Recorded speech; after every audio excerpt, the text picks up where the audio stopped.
I'm Mia Kalef. Welcome to this episode of The Sahias, your place for infusing mystery back into your everyday lives. Addictions. They get a bad rap, don't they? We always think of the person who's suffering with them, though, as someone other than ourselves, someone across town, someone who's poorer than us or had a harder beginning than we did.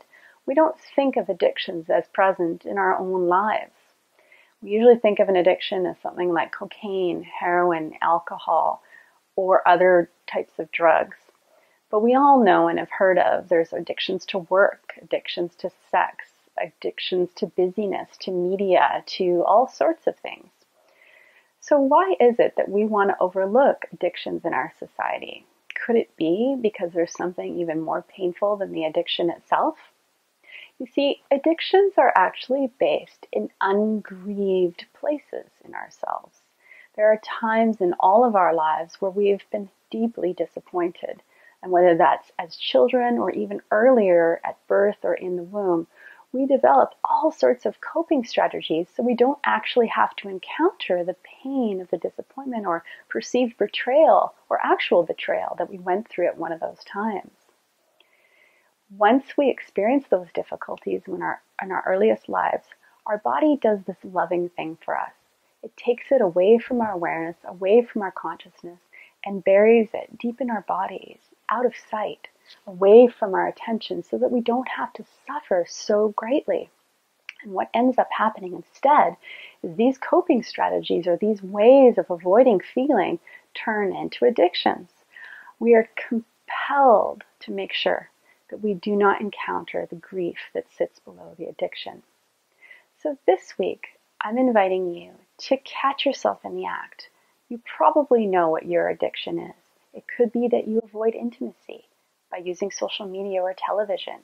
It could be that you don't stay till the end of a conversation or an event and you make sure you leave early and arrive late.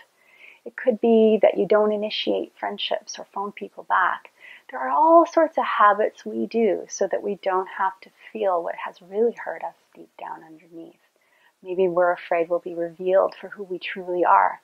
But the truth is, we are not the terrible thing that happened to us.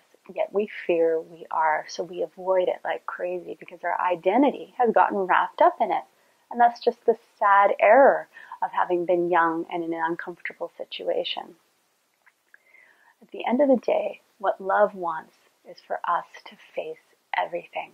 We have everything we need within us to go inside, detect what it is that has caused this addiction, grieve it, let go, and restore ourselves with our essential nature, not the one we were imprinted with. So I wish you well with that this week. And please leave your comments below. And if you like what you see, please follow me on Facebook or Twitter and send your friends and family over to miakalef.com to sign up for my newsletter. I'll be making announcements about upcoming events and products, and you'll be the first to find out about them. So I'm wishing you my very best, and we'll see you next time.